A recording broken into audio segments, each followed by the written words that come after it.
Hello, hello. Welcome in, everyone. Hi, Becky. Hi, Tommy. Hello.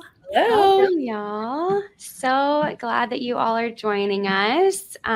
You are here for a very special webinar hosted with Prism and HoneyBook today.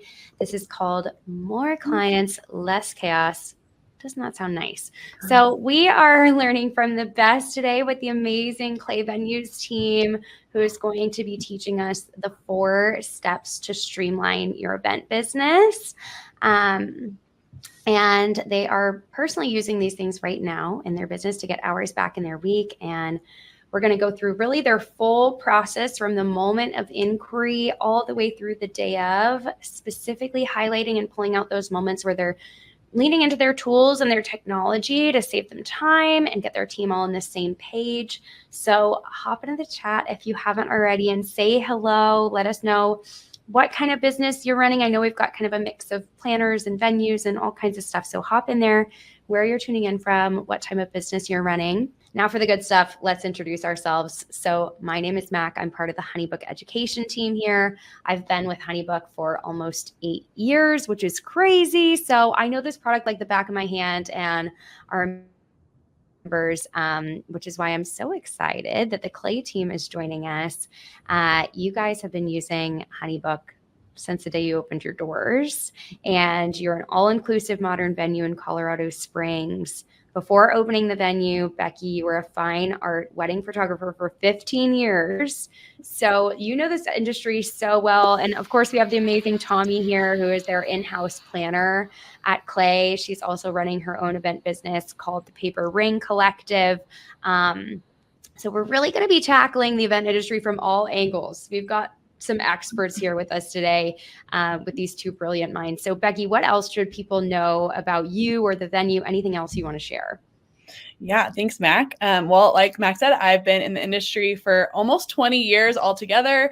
And I actually used HoneyBook all the way back when I pretty much first started my photography business as well. So I too love HoneyBook and kind of know it like the back of my hand. I feel like I've used every inch of it. So I'm excited to share how we use it. But other than venue and wedding world, I'm also a mom to 3 little people. So have a really full plate. So truly HoneyBook makes my life so much easier.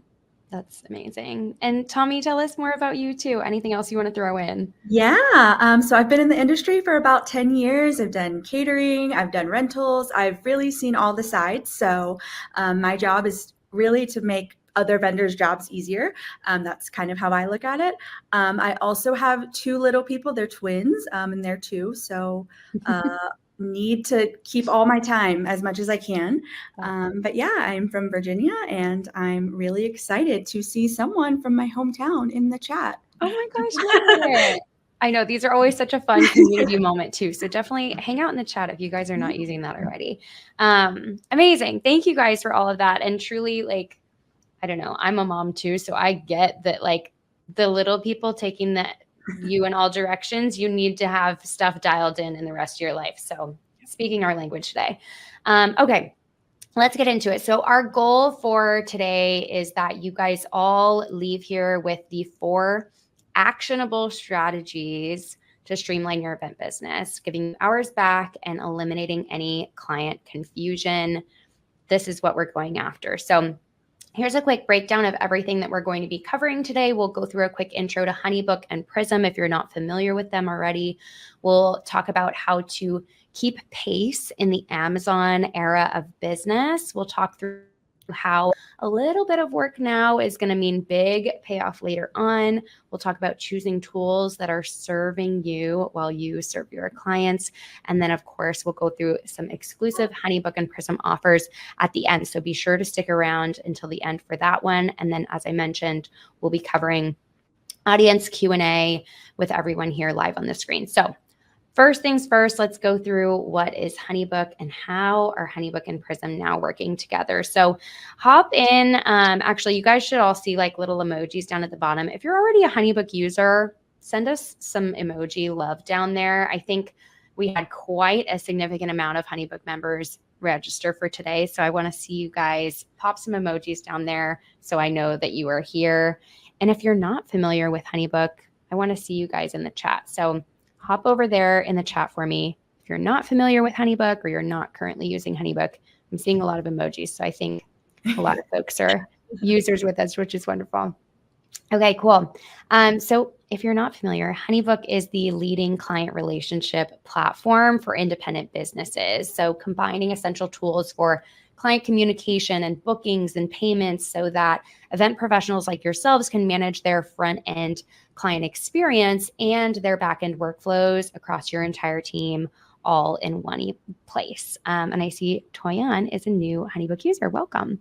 And then Prism, if you're not familiar, Prism is an event design software that helps you design accurate professional floor plans, collaborate virtually in the cloud, and streamline your event planning and design process. So now these two tools are teaming up so that you, your team, your clients, and truly all operating under one roof inside of that HoneyBook workspace. So let us know if you've already explored this integration. I want to see you guys in the chat. I know we've got some people saying they love HoneyBook, been using HoneyBook since fall of 2024. So kind of new, building from the start. Okay, wonderful. Love that. Let us know if you've explored the Prism and HoneyBook integration. I want to see you guys in the chat. So pop that over there. As we've been talking about how Prism and HoneyBook are working together, you're likely noticing the theme of centralization. And this is so key to our first talking point today around keeping pace in the Amazon era of business, the instant gratification era. We can call it that. Let's take Amazon out of it, right? For better or worse, we want to make sure that you all are able to keep up without burning out. I'm seeing a lot of people, they're adding Prism, they're exploring it, they're loving the integration. Okay, wonderful. Right? So your couples are expecting pricing, availability, and responses from you instantly. And I remember this even from when I was a bride too. I'm like so excited. I'm like, I just want all the information. I'm like throwing out all my options, right? It's crazy. And a lot of event pros are still relying on slower or more manual workflows. So we're going to take some time now to talk through how Clay has been able to really proactively address their couples in order to make a really powerful first impression, speak their clients' marketing language. This is really crucial. And then outsource to their tools so that their team isn't bogged down with a bunch of unnecessary work. So I want to kick this off by hearing from you guys first in the chat. Let me know when you're receiving an inquiry in your business, what are some of those repeat questions that your couples are asking when they're inquiring with you? Because a lot of our couples are looking for the same thing. So hop over in the chat and let me know, what are some of those repeat questions or repeat, things that people are asking you when they're inquiring with you?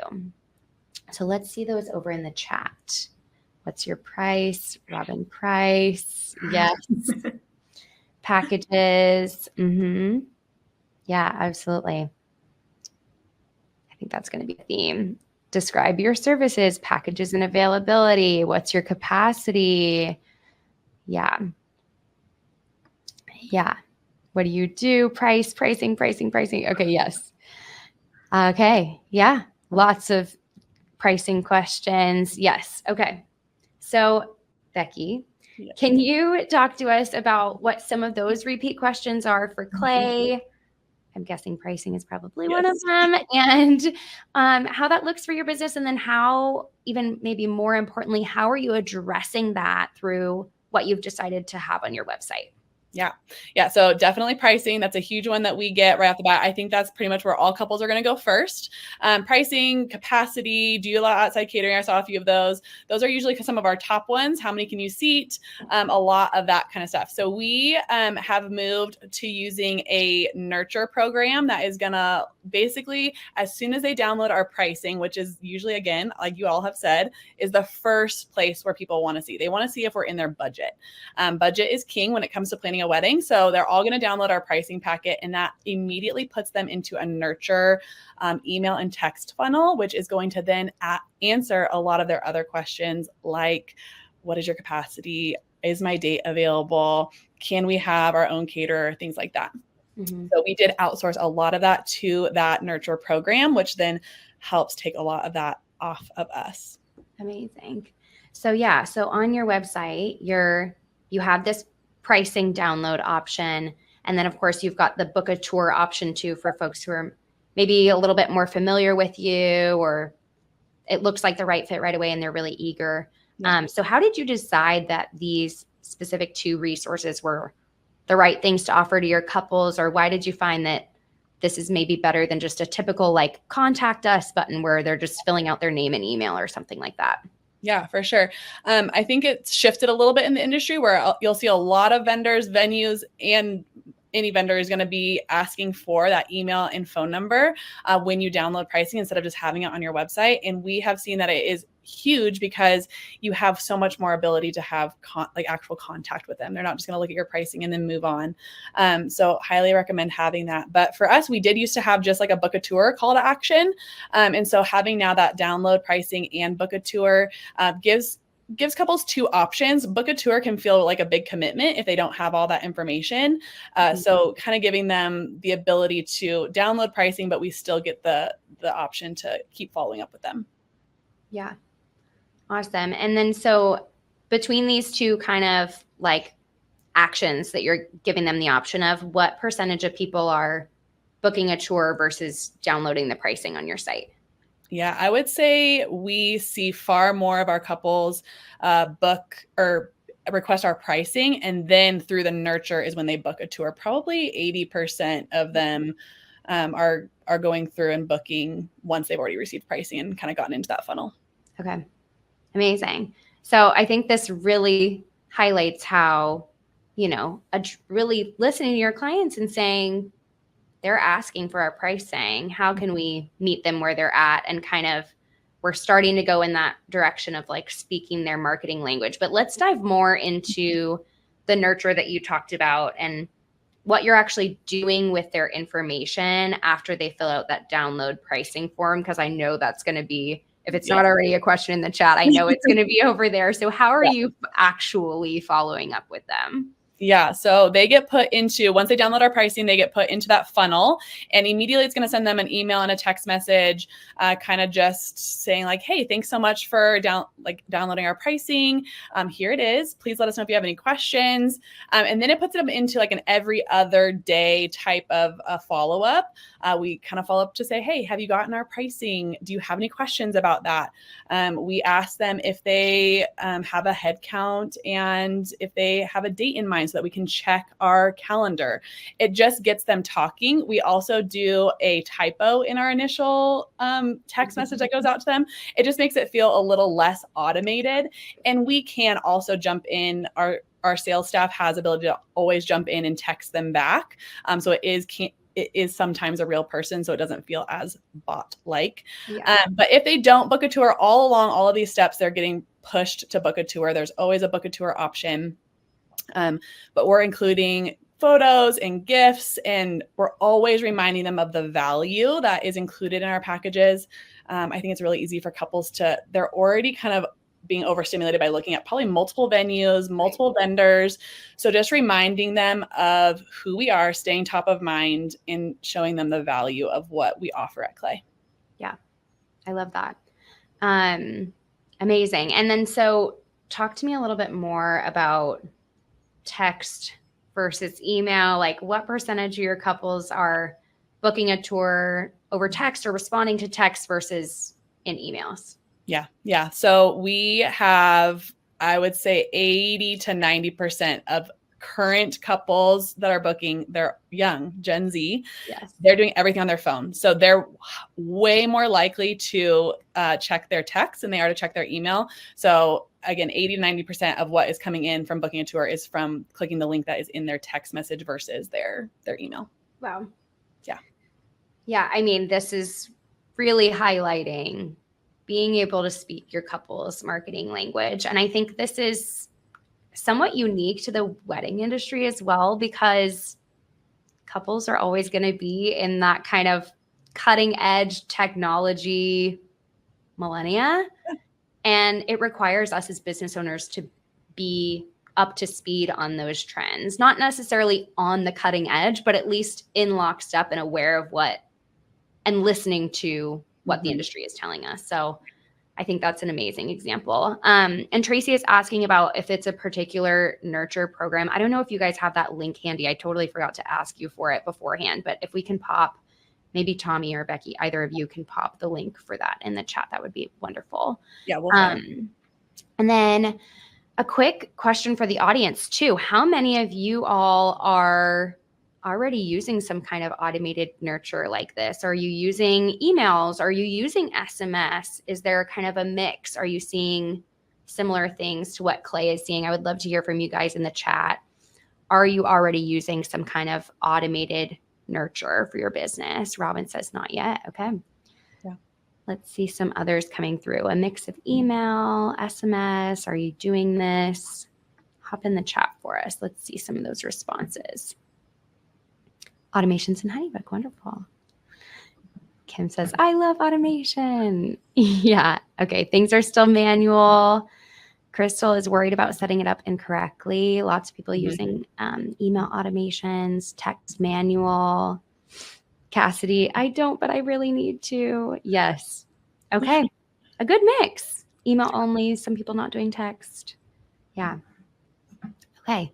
So yeah, at a minimum, if you are still manually replying to every single inquiry, it is really time to start thinking about how you can outsource that. And we are going to go into more detail around the methodology, not only behind making that happen, but actually what do some of those steps look like, similar to what we have up here on the screen. So we'll talk through all of that today. It is a big beast of a topic, so I'm sure we're even still just kind of barely going to scratch the surface today on it, but hopefully it'll get you at least pointed in the right direction as well. So let's get back to Clay. So Becky, when you have kind of like, you've successfully gotten that tour booked from them, sounds like majority of those people are from SMS.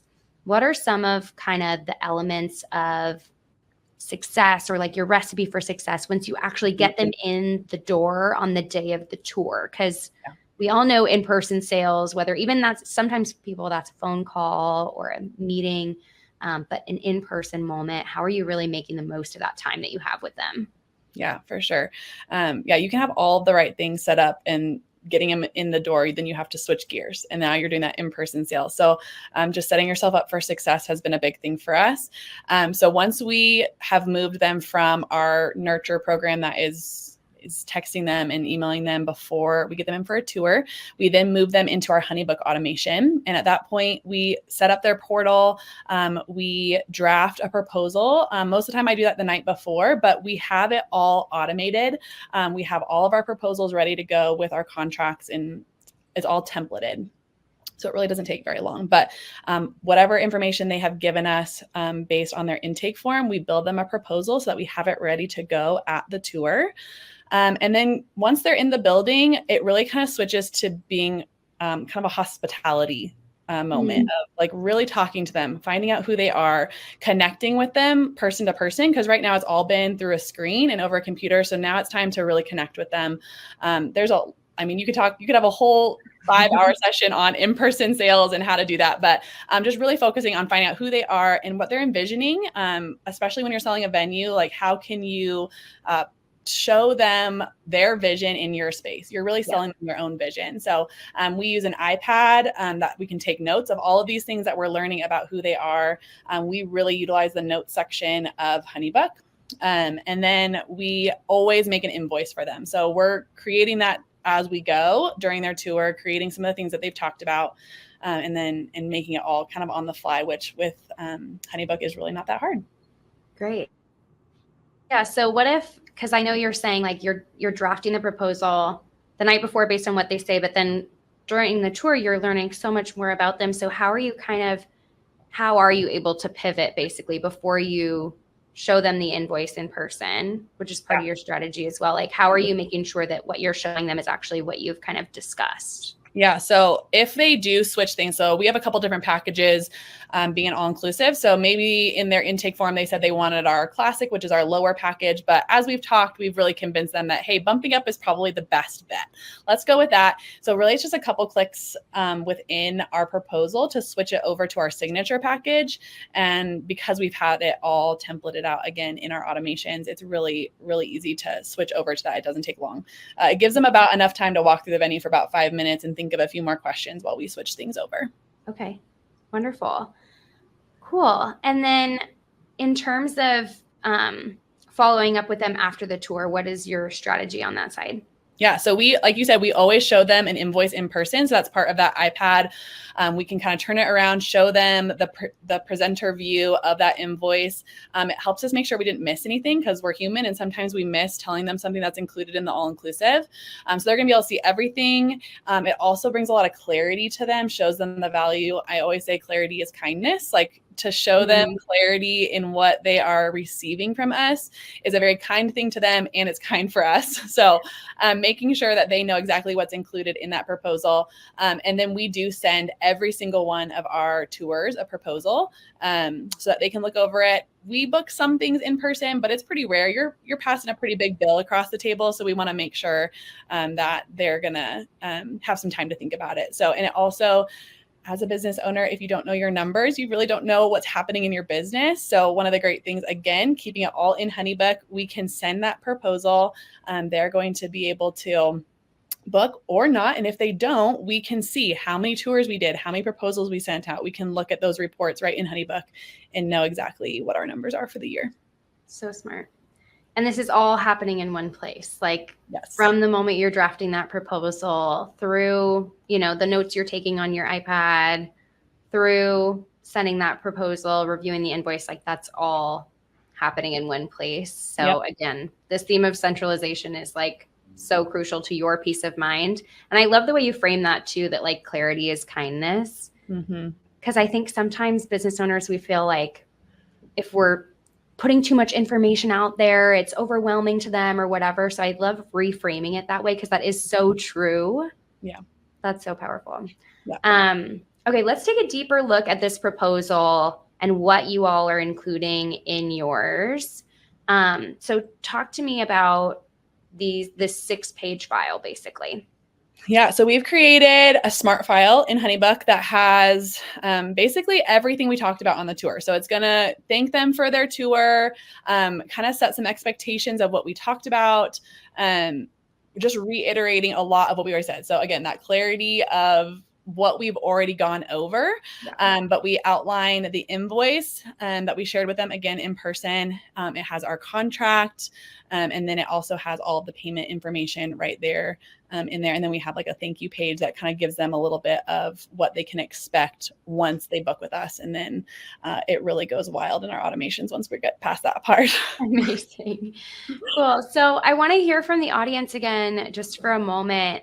Let me know if you are already, because I know we have a ton of existing HoneyBook members here. Are you using HoneyBook Smart Files? Because this was something we rolled out a couple years ago. And I know some people are still kind of hesitant and it feels like a big thing to transition. So I'm curious, how many of you are already using HoneyBook Smart Files? And I know some of you are newer users, so you're only seeing HoneyBook Smart Files, which is great. Jessica says yes, all caps. I love it. Okay, great. Super helpful. Okay, good.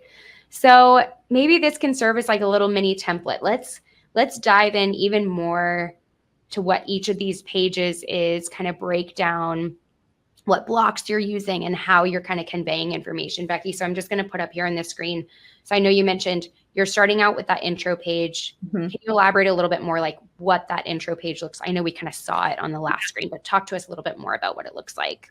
Yeah, really, it's just kind of a thank you for touring and just reminding them of some of the things we talked about. I mean, if you're a venue owner, you kind of get rote in what the things that you say on your tour. So a lot of things are not going to change, but you can always go in and like change little things to make it more personal. Most of the time, that first page of ours, we don't have to change. It's kind of just ready to go. Amazing. And it's just, I think this is so powerful too. And I know this as a photographer, but the wedding industry is so visual.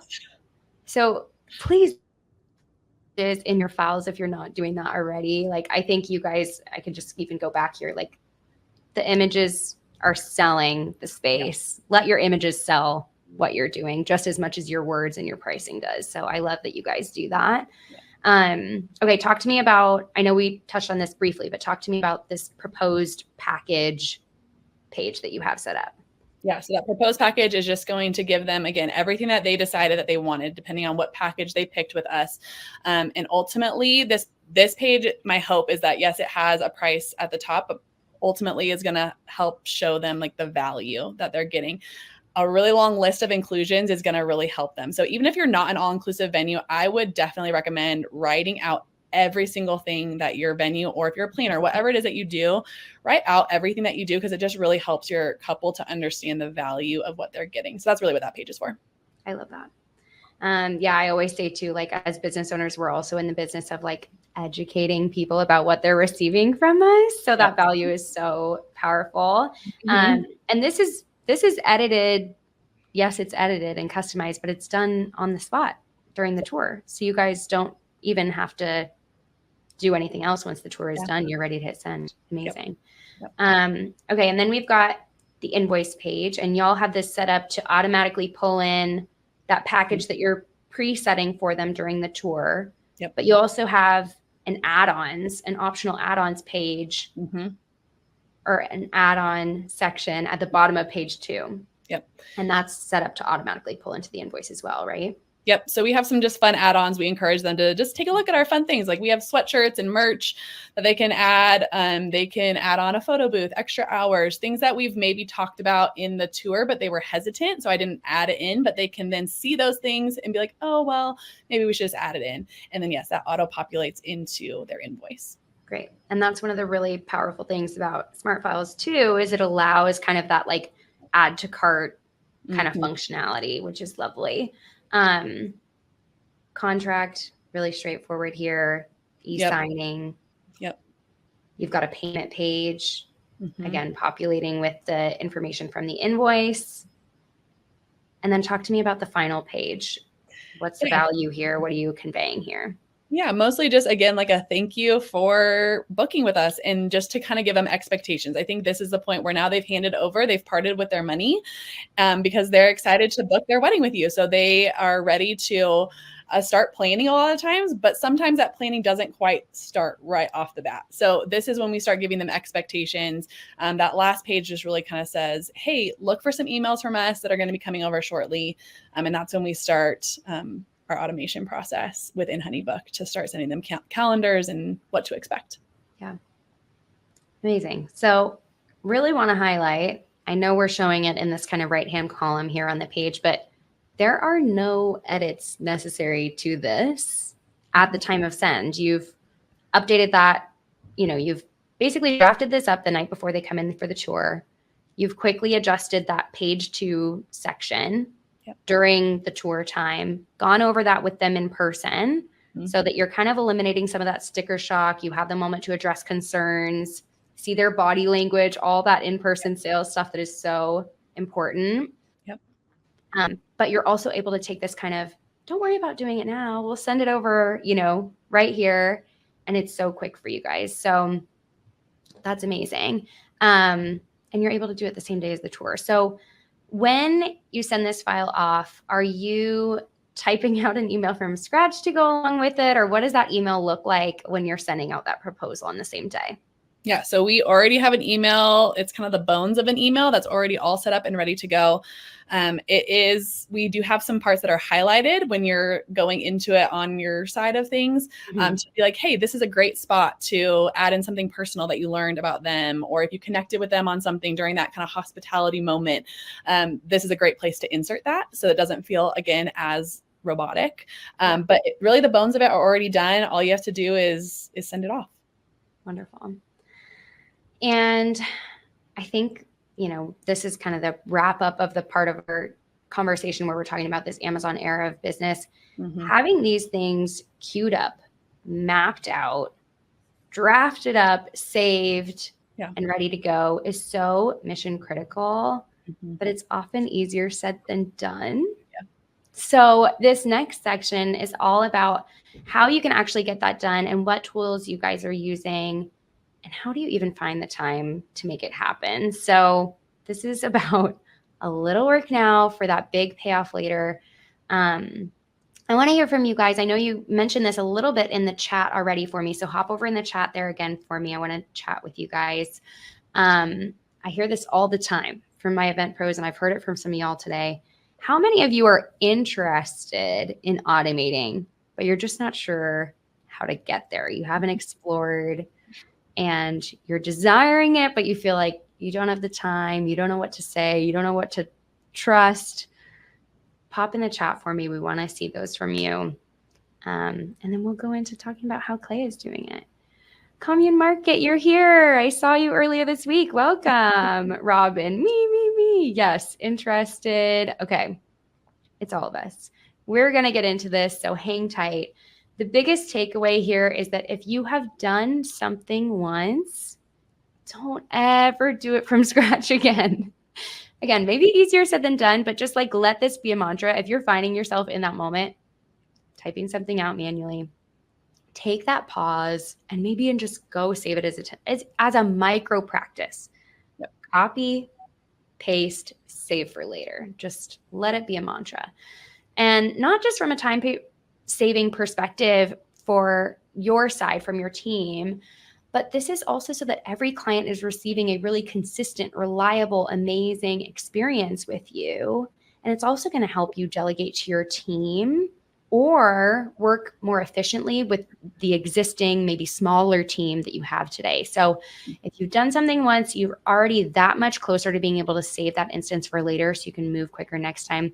For example, the email that Clay uses when they send out that proposal that we were just reviewing, you can set those up so that whatever repeat situations present themselves, for example, that proposal or the confirmation of booking, you already have that drafted up and ready to go. And Becky, I know you recently had to make some changes when you were hiring on someone to your sales team. So can you talk to the audience a little bit more about that situation and what you kind of learned?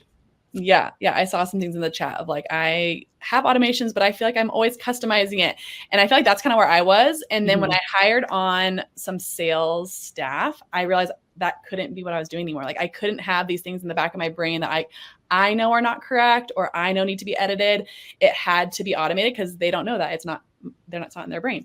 So, yeah, I had to like go in and fix those couple things. Like this one part of our contract, I was always tweaking and I was adding in this different section for the invoice. So just making sure that you have those things basically set up that if you were not doing it, somebody else could come in and take over for you and make that happen. Yeah, this is such a good, again, micro example of how creating systems like this help you scale your team more efficiently or help you stretch a smaller team for a longer period of time. So super powerful. One of the key ways also to continue to get the biggest bang for your buck with a smaller team is to really lean into automations. This is no secret. We talked about how you all are using SMS and those early booking stages. And I saw a question around like, okay, so you're just using Nurture up until they book the tour. So it's like the SMS is ride or die up until the tour is booked, and then your HoneyBook automations all the way, right?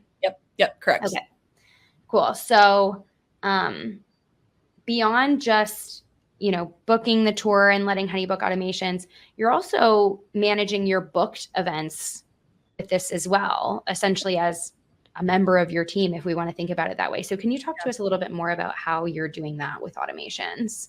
Yeah. So once a couple books their tour, they get put into an automation and they get put into one, I think it's called like booked couple to DOC assignment. And that's basically going to be just reminders. Like we get a lot of questions of when are your open houses? And so I started feeling like, okay, great. I don't want to answer that email anymore.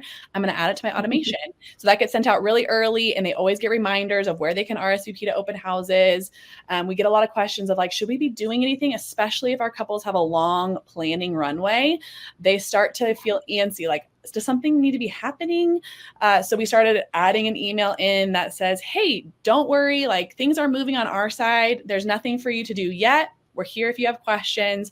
That usually kind of stops those emails if you're glued to your email, answering questions all day long, you're focusing too much in your business and not on it. And so I had to get those emails out of the way. Yeah. I love that. And I think one of the cool things with HoneyBook automations too is you can assign certain things to your team members. So you're even still kind of delegating within the automation too. And you can create space. I know I hear from photographers this a lot too. There's so many little manual back-end tasks that have to happen. I know this is true of all event pros really, but building out those task reminders in automations can be really, really powerful too, just to free up that mental load. And that's like way steps in the future. I think like as you're starting to just baby step into automations, you can just think about a couple emails, but down the road, you can think about truly lining up everything you're doing and reminding yourself along the way too. Yeah. Yeah. So I know over the last couple of weeks, as we've been prepping from this, we've talked about beyond just the tools in HoneyBook, there are a lot of like systems and processes, some tech, some non-tech, just guidelines that you have rolled out for the team to keep everyone organized, because not everything could be, tech related or should even be tech. So what are some of those things that are better just set as guidelines within your team to make sure that you're having a smooth operation? Let's talk through. Yeah, so we use a lot of like the notes in our automations, making sure our team's all on the same page, keeping kind of all of that within HoneyBook. Really keeping our team all in HoneyBook is like the best way. If anyone has any contact with a couple, if they did an open house with them and they talked about, oh, we want these drinks for our bar. We start a note, you put your name in it, you put the date, and you say like they want the margarita and an old fashioned. That way, then, especially when Tommy takes over and I assign that to her, she's going to be able to see that. And it makes us really look like we know what we're doing. And our brains aren't having to work as hard. I'm not having to tell Tommy those things. It's just in a note. Amazing. Yeah. And then I know, Tommy, you're also setting up a lot of Google kind of back-end operations too. So talk to us about how you're connecting that in. Yeah. So after Becky assigns the couples to me, and it happens at a couple different points, but basically the night before that first meeting I have with them, I create a Google Drive folder for them, and it has their date and their name for all the different things. So I've got a timeline in there that's in a master doc. They can put any inspo photos, any fun things they want to share in that folder as well. And yeah, it's just a really good tool to it auto updates. So I'm not having to like download and then upload. Right. So really just more automations. Yeah. Amazing. Yeah. And then you're just connecting all of that within the notes as well. Yeah. And so I just paste a link into the note section, and then I click, there's like the little eyeball button, and you just turn it on so that the couple can see it. Amazing. Yeah. I saw we just got a question about that too. It's like, wait, what do you allow? Can your clients see it? Can they not see it? And we'll talk more in detail about that when we get to like the Tommy breakdown section. I know, Tommy, you've been like patiently waiting on you. I swear she's a genius, you guys. We're getting through the high level stuff right now. So Becky, talk to me again about some more of those like tech you guys are using to run a smooth operation. I know we talked about iPads. What are some of the other, or talk to me about the iPad thing. This should be sponsored by iPad. iPad can sponsor us anytime they want. So on wedding days, all of our internal team members have access to an iPad. So all of our bartenders who are on our staff have access to an iPad that has timeline, floor plans. And then all of our planners and assistants, venue managers all have access to that as well. And how Tommy does it, where we have like an active link inside of a note within HoneyBook, still kind of keeps everything all in one place, even though we're exiting to go to a G folder to make sure we can see that. But it's still all within HoneyBook and it's all live. So as it's updating, we're not having old files or anything like that. Right. And then one of the other big ones that I use on my end of running the venue is that when a couple books with us, once that first payment triggers in HoneyBook, it triggers within Zapier. Sorry, I always call it Zap. Zapier to email all of our in-house vendors. So being an all-inclusive, we have catering and DJ and florists and all these different moving pieces that talk about a mental load of making sure they've all been booked. Zapier just automatically sends out an email to all of them once HoneyBook receives that first payment. That's a really cool one. And I love that you're saying too, it like pulls in the details from HoneyBook to let them know exactly like who the couple is, what are all the, you know, the time, the date, all that stuff automatically. Yeah. And if you don't use Zapier, I would highly encourage you to just kind of take a look at it. You can have it pull all that stuff from HoneyBook. So like couples names, emails, phone numbers, whatever basically any of your outside vendors need to be able to communicate with them, all of that can automatically be pulled out from HoneyBook, which is great. And it makes it so much easier. Very cool. Yeah. Okay, we've talked a lot about what you guys are actually tactically doing with your automations, but we really need to address how you even find the time to do all of this. So talk to us about how to do this. How do you start thinking about building this out for your business, really? Yeah. I mean, I think you kind of just have to like grin and bear it a little bit. It's going to be some work, but again, a lot of it you've probably already done. Like I would say probably at least 50%, if not more, of what you are doing on a daily basis could be in an automation. So when I did it, I was like, okay, I'm going to block off a day. And this is going to be like the day I gather all my information. I look at the questions I'm always answering, and I'm going to create an automation. And so kind of just sit down and do it. If you can't do a day, block out a couple hours. I'm really big on time blocking, especially having little people who need my attention also. Like I can't always do a whole day. So blocking off your calendar saying for the next 2 hours, I'm going to work on automations and just kind of hammer it out and get it done. I mean, I know you can hire people through HoneyBook to help you do it if it feels really overwhelming. That can be a really beneficial tool as well, because it will in the long run save you so much time. Yeah. Yeah. I love this concept, like looking at what you're already doing. A lot of it is just probably going to be copy and paste at first. Yeah.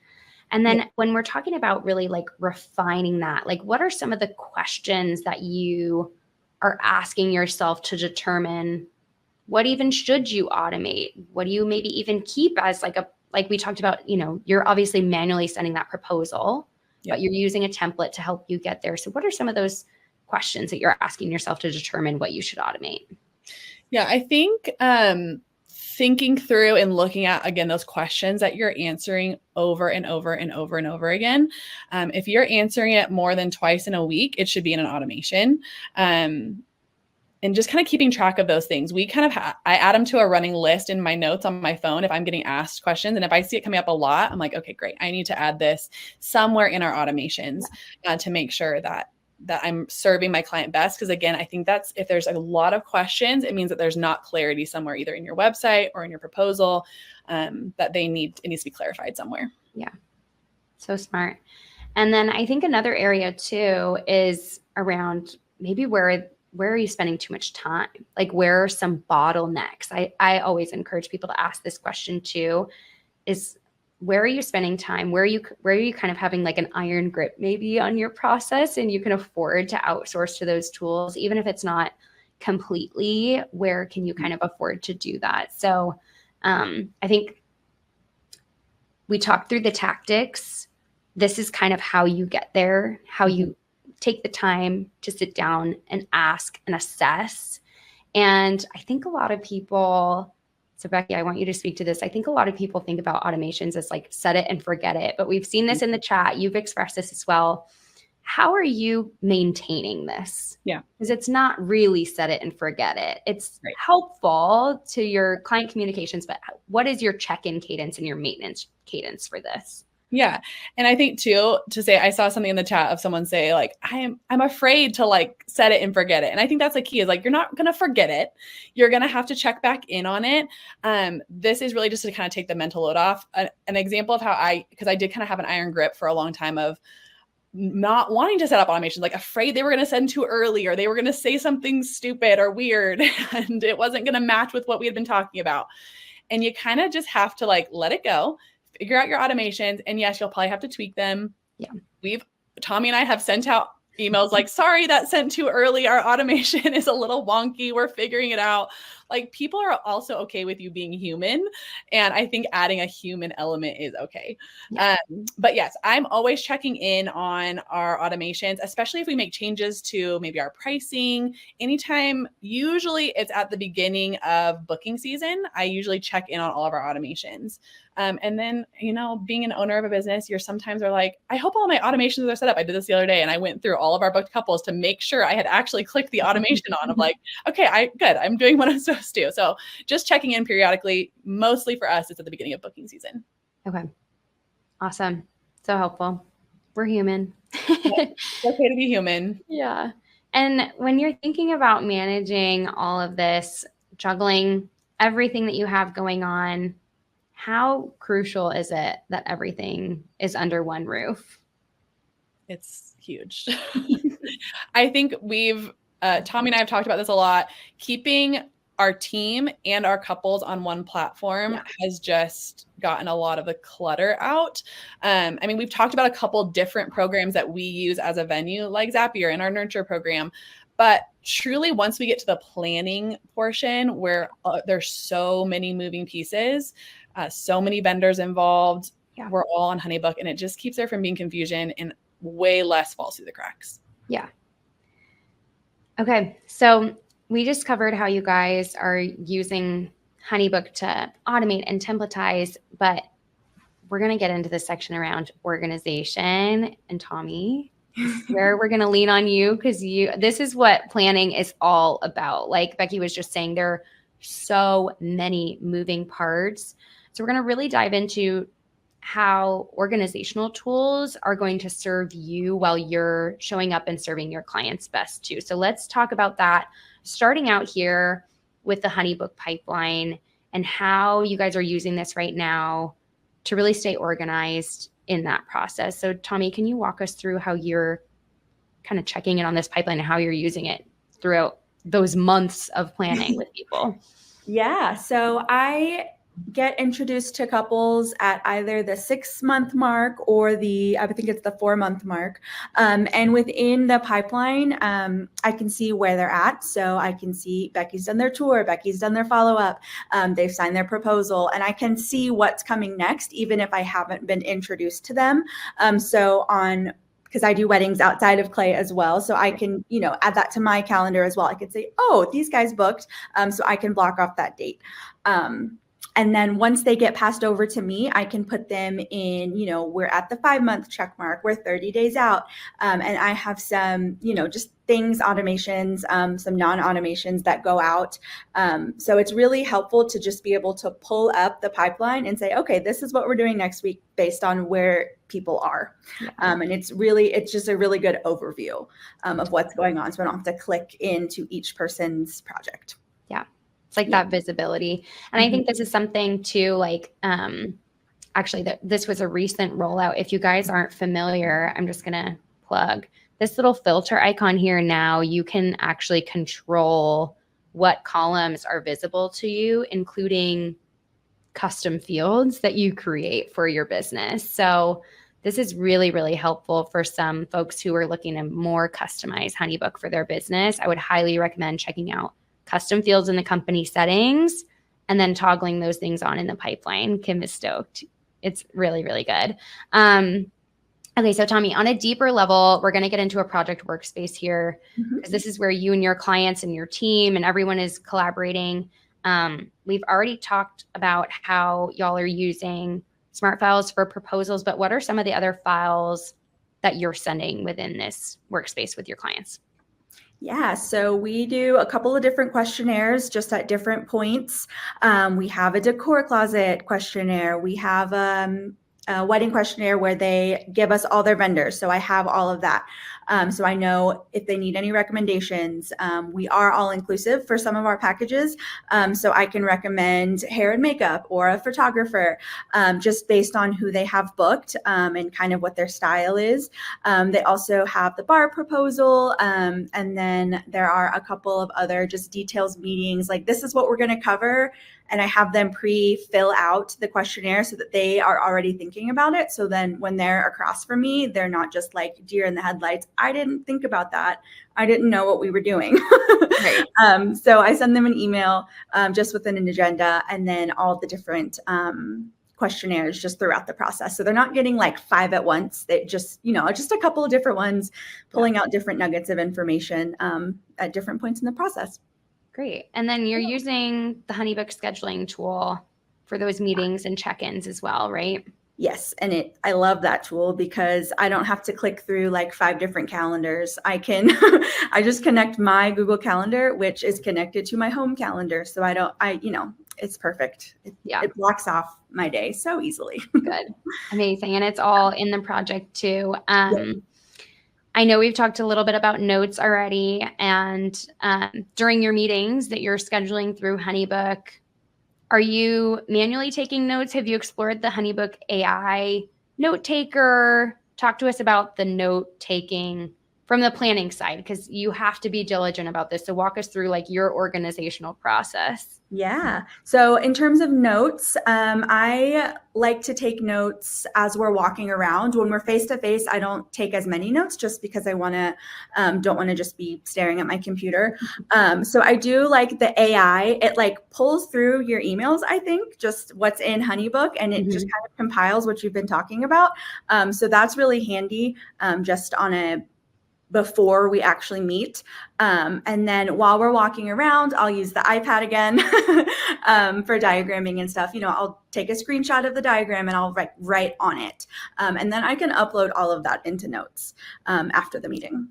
Cool. Yeah. And the diagramming is done through Prism, which we're going to talk about in just a couple moments here. And I know we touched on this as well briefly, but in HoneyBook, you can determine what notes you want to show to the clients or not show to the clients. So it sounds like you're really just choosing to show them that kind of living Google Drive note, and then everything else is private to you and the team. Is that right? Mm-hmm. Yeah. Because so if Becky leaves notes for the tour, we'll talk about pain points and things. So we don't maybe want them to know that we know that was a pain point for them. But yeah, so that's really good to have like an internal and an external view. Great. Yeah. And then there's also the matter of your team. So you're bringing on different team members at different points. And I want to quickly highlight, if you didn't know about this update that came out, we have selective email and file sharing that rolled out relatively recently. I want to say or so. So this means you get to decide now who is receiving what from your team, from other vendors, from the couple. Maybe mom is in there and she's just going to pay an invoice really quickly. So from that list of participants on a project, now you get to decide who you want to remove and who you want to include. So previously the workaround for this was having multiple different workspaces. So for my longstanding 6-year HoneyBook users who are here in the crowd, you might even still be doing it that way. So I just wanted to quickly highlight that this is an option if it's simpler for you to remove those workspaces, right? Trying to get centralized as much as we can. This is an option for you now. Let's get back to the Prism piece, Tommy. So talk to us about how you're using the HoneyBook integration with Prism and how this has helped you save time. Like, what did your process look like before this integration? And then how is it better now? Let's just start there. Yeah. So prior to the integration, I was making the diagrams in Prism, and then I would have to download them onto my computer, re-upload them into Google Drive, and then link the Google Drive to HoneyBook. And that's just a lot of little pieces. If you have 3 big tasks to do for a day, you might actually end up with 60 micro tasks. And if you can pull even half of those into automations, you can save yourself an hour. And what can you do in an hour? You can do a lot in an hour. That's not working. So the integration has been really helpful because what I can do is the night before my first meeting with them, I go in, I make a diagram for them in Prism. And then there's a ton of really awesome like templating features within Prism as well, which I actually only recently learned about. I was doing it kind of in a funky way before. But you can, create a diagram. And if you find, hey, this was a really fun layout that people are wanting to, use fairly often, you can save it, you can tweak it in there. And so what I do is I build out that initial diagram. I put some notes at the top. There's just a template for notes. I fill out what I know. I make a copy of that and I click into, there's like the little share feature. So I turn that on and that's pretty much all I do in terms of diagramming before the meeting. And then once we meet, I'll take a screenshot of that diagram that has the notes at the top and I'll draw on it. While we're walking around. And then after the meeting, I can really just pop in any of the timelines or any of the ceremony diagrams, reception diagrams that I've used before, and just pop those in and just do the little micro tweaks. Great. So you're basically using that kind of like a screenshot and drawing from the real time to inspire what you build out in Prism. Yeah. Okay. And then because you can now integrate Prism to HoneyBook, it's a living, breathing, dynamic connection. So you're not having to download every time the bride changes her mind about the linens or whatever, right? Correct. Yep. Okay. Cool. It happens super quick. It's surprisingly quick. I updated something the other day and I had HoneyBook pulled up in another window and it had already changed. Like you don't have to do anything once you turn on the like share and you link it in HoneyBook. It lives there and you don't have to worry about who's got the latest diagrams. Oh, that's an old one. So it's super, super helpful. Amazing. Yeah. Great. Well, thank you. Thanks, Tommy. I want to get these 4 strategies that we talked about up on screen here too, because we've been talking about how having everything under one roof is obviously playing a huge role for the Clay team and being able to deliver this really amazing experience for your clients. There were so many good nuggets that we talked about, but let's just get those 4 strategies up on the screen here. So we talked about implementing a 90-day nurture, SMS or email, and maybe 90 days is a lot to start out and you just want to focus on the first 2 weeks or the first 4 weeks. And maybe you just want to start out with email, or maybe you want to draft up what that looks like, but you just want to have that little bit of control. So you want to have it set up to, approve before send until you can really trust your systems.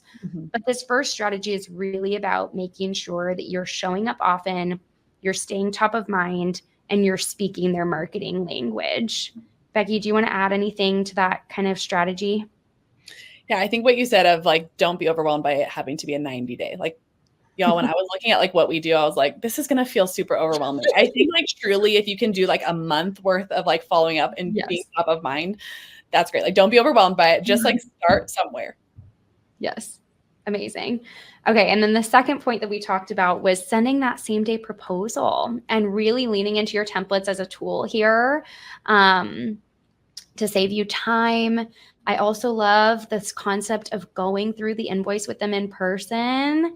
So building that out the night before, having that ready, flipping the screen, using those templates to move quickly along the way, and then allowing you to send same day, no matter if they're going to book or not. If you're getting weird vibes, send it anyway, right? So you can track those numbers. All of those tips were super helpful. The third thing we talked about is if you've done it once, don't ever do it from scratch again. And this is also a reminder that you are already doing today what you could be templatizing and systemizing and automating tomorrow. So just make the time, block your calendar like we talked about, look at what you're doing, and have a little copy and paste moment. That'll get you, like Becky said, 50%, if not more, of the way there. Do you have any more tips on this piece, Becky? Because I know this is such a tricky one for people. Yeah, it's overwhelming for sure. I really think taking a look at what you're already doing, like even just pull up one of your portals from one of your couples and like look at your emails. I think that's a great place to start. pull up something that you've already done, maybe one that's already been fully completed. Yeah. You've archived it, it's complete. Pull it up, look at all the emails you sent out, and pick out the nuggets of like, that was a great email. Good job, me. Pull it out, copy it, paste it, put it into an automation, and start there. That's a small, good place to start. Cool. And then the final piece here was just choosing the tools that are going to serve you while you are serving your clients. Throughout everything that we discussed today, the big underlying theme is that the more you're able to trust your tools and systems as a member of your team, the more you're going to free up and enable your on-the-ground team to do their best work. And I even wish that we had this moment, like, what was it? Clarification is kindness. That one was so good. Clarity is kindness. Clarity is kindness. Let's just call that a fifth strategy for today. All right, y'all. I know we're 1 minute over time, and I promised you all the exclusive Prism and HoneyBook offer. So let's go through that really quickly, and then we'll open up to Q&A. So if you have questions for the Clay team or myself, get those over to our team, and they will get those over to us. So the discount here is 50% off your first year of HoneyBook if you are a first-time user with us and you have a paid Prism account. So definitely take advantage of that if you have not already, if you're not already a HoneyBook user. Both HoneyBook and Prism have a free trial, so you can check that out and see how the tools work together and make sure it's the right fit for you. And then before we get into the Q&A time, I know some of you have to jump as well. I want to hear from you before you drop off. We sent a poll with a scale of 1 to 10. Just let us know how much you liked the content today. That would be so helpful. But I also just want to hear from you anecdotally. Like, what did you learn today? What was your biggest aha moment? What are you excited to try out? Go ahead and pop those in the chat for us. And then we'll open up to questions. So let me pull those up from our team now. Okay, so we did get questions around the SMS program that you guys are using. Yep. So if we can pop a link for that, that would be amazing. I don't know if you have it handy, but do you want to just talk about it too? Yeah, I'll talk about it. And I don't have like a physical like link for it, Okay. but I can get one if we send out things afterwards. Okay, great. It's called Nurture. And they basically help you build everything out. You can do some of it yourself, but again, like I think ours is technically 120 days long, our whole Nurture system. So they help a lot with that. If that's something that you want to add into your system, we have seen texting be huge. So I would highly recommend it. I just think it's where the industry and the generation that's getting married is moving. Yeah. And so like Mac said, we don't have to have it be like, we know everything about it, but we at least have to stay current with like what the generation is doing. So yes. Like when we all had to get on TikTok, you guys, we have to get on text. So true. And a lot of people were asking too about if SMS is available in HoneyBook. It's not in HoneyBook right now, you guys. They're doing this outside of the HoneyBook system. They're waiting until that tour is booked. At the time the tour is booked, they're adding it into the HoneyBook system. Yep. And I am curious, I think we talked a little bit about this too, but I am curious, maybe there's some kind of Zap, something that could just maybe automate a little bit more. But yeah, at the current moment, there are not SMS nurture options. There's SMS meeting reminders and SMS payment reminders that are just automatic happening in HoneyBook, but no nurture options. We get the feedback a lot. Go to the community and upvote the feature request if you want it. That's where we track all of your guys' feedback. So if you've not joined the community yet, do that so that we can hear from you. It is so powerful. We released 80 features last year, you guys, and like majority of them were from the community, from your voice. So please go do that if that's something you want. Okay, Kim was asking, are you also providing paper copies of the contract and drafted proposal during the tour? We do not do anything paper. Okay. We do everything online. If I had one tour last year that I booked that was a corporate and he was older and he did want to sign, like actually physically sign it. And so I just kind of showed them how to, like, you can print it out, and they signed it and scanned it back in. But yeah, we don't, our contract at the very end, like very clearly states like your e-signature is as good as a normal signature. So we don't do anything paper. Okay. Good to know. And then this question came up, and I know you guys kind of recently switched to being all-inclusive. So maybe, I'm sure this was a big business decision. If we can give like the quick and dirty, how did you make the decision to go from, did you have required vendors and then you went to being all-inclusive? Like, just talk to us about those different business models and why you landed where you landed. Yeah. There was a lot of factors that pushed us to go all inclusive. Some of it was that we were dealing with a lot of headaches. Tommy can attest to like just day of having different vendors in every single week was just, it was a lot. We did have certain requirements, but some people weren't abiding by them. And then we wouldn't find out until it was too late to like shift that. So that was one. I mean, we all know the industry has changed a lot since 2020. So having more ways to have financial income coming into our business was also a big reason. And then we also, within that time period, got a liquor license. So that all automatically had to come in-house. So it just started making more sense to offer a package. We do still have a venue only, and that is partly a marketing tool that we use to then still push people to book our all-inclusives.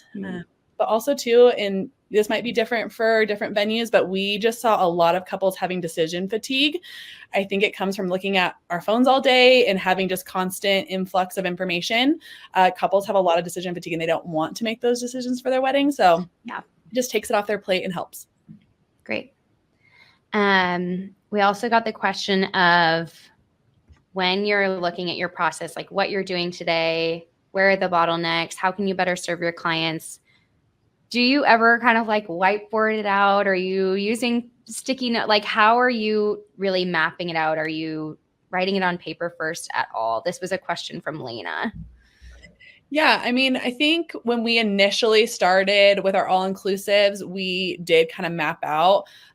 We sat down, Tommy and I sat down a lot and talked about what do our couples like actually need, what's going to serve them best, how are we going to serve them the best.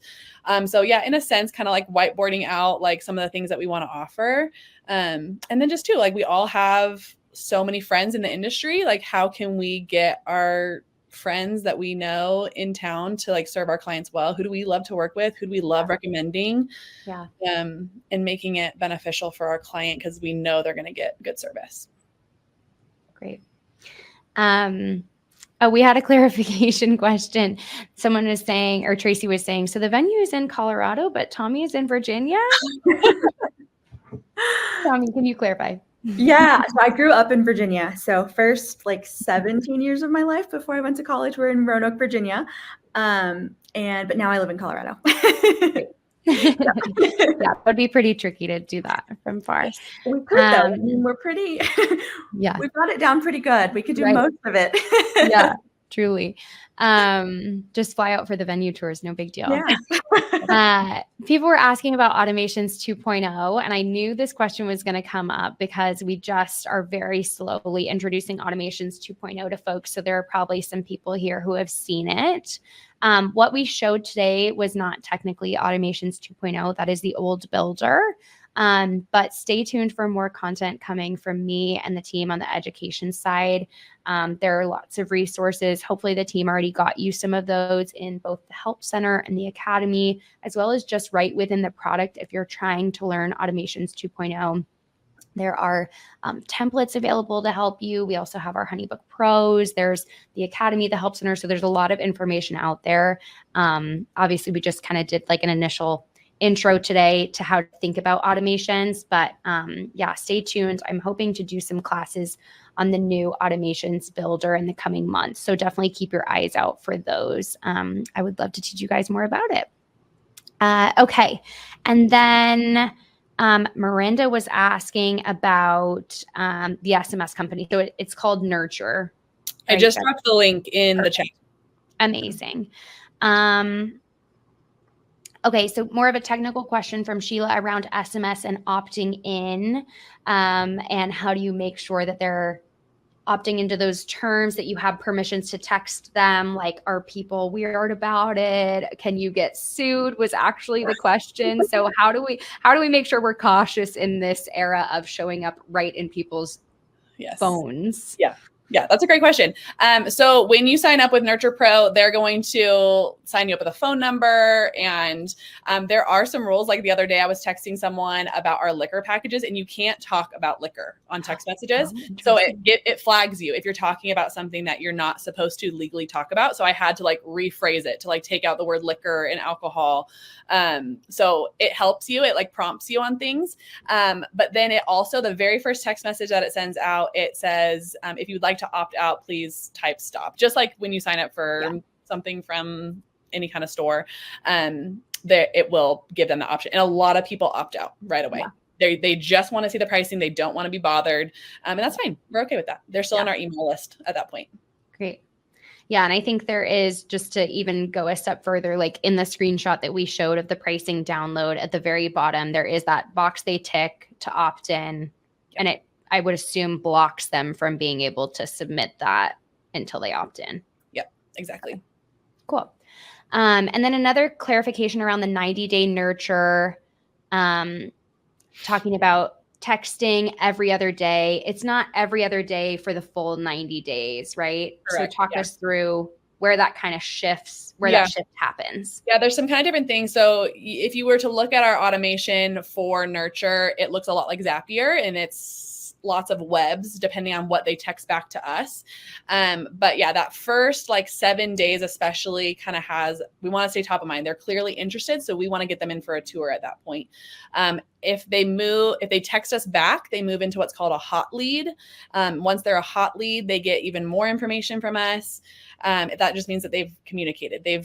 They are a real person. They've communicated with us. If they kind of just stay silent after, I think it's 2 weeks, if they have not messaged us, not booked a tour, they move into a long-term nurture, which is going to send them stuff more like every other week, I believe, giving them just, again, value, education. Here's how we do things at Clay. We're the pros. You want to hire us. Giving them a lot of information that's going to hopefully, again, get them in for a tour. We've had several tours book long after they've been moved into that long-term nurture. Great. Cool. So yeah, a little bit more of like a upfront investment and then let off the gas a little bit, but still having touch points through 90. Yep. Great. Okay. I think this is our last question.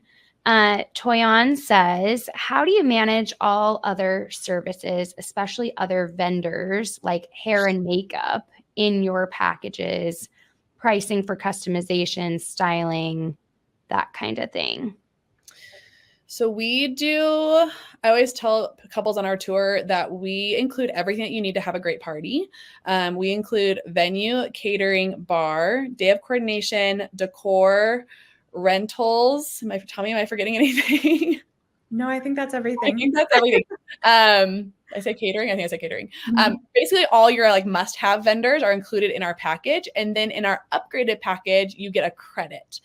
So there's a credit that you can add on for having your dress pressed and steamed. It could be for something like hair and makeup. Ours is for having your dress steamed, a florist, and then we're looking at having it be the other one for like an AV company that does some really cool projection stuff and lighting. So yeah, it can get really wild, and you can do a ton of things.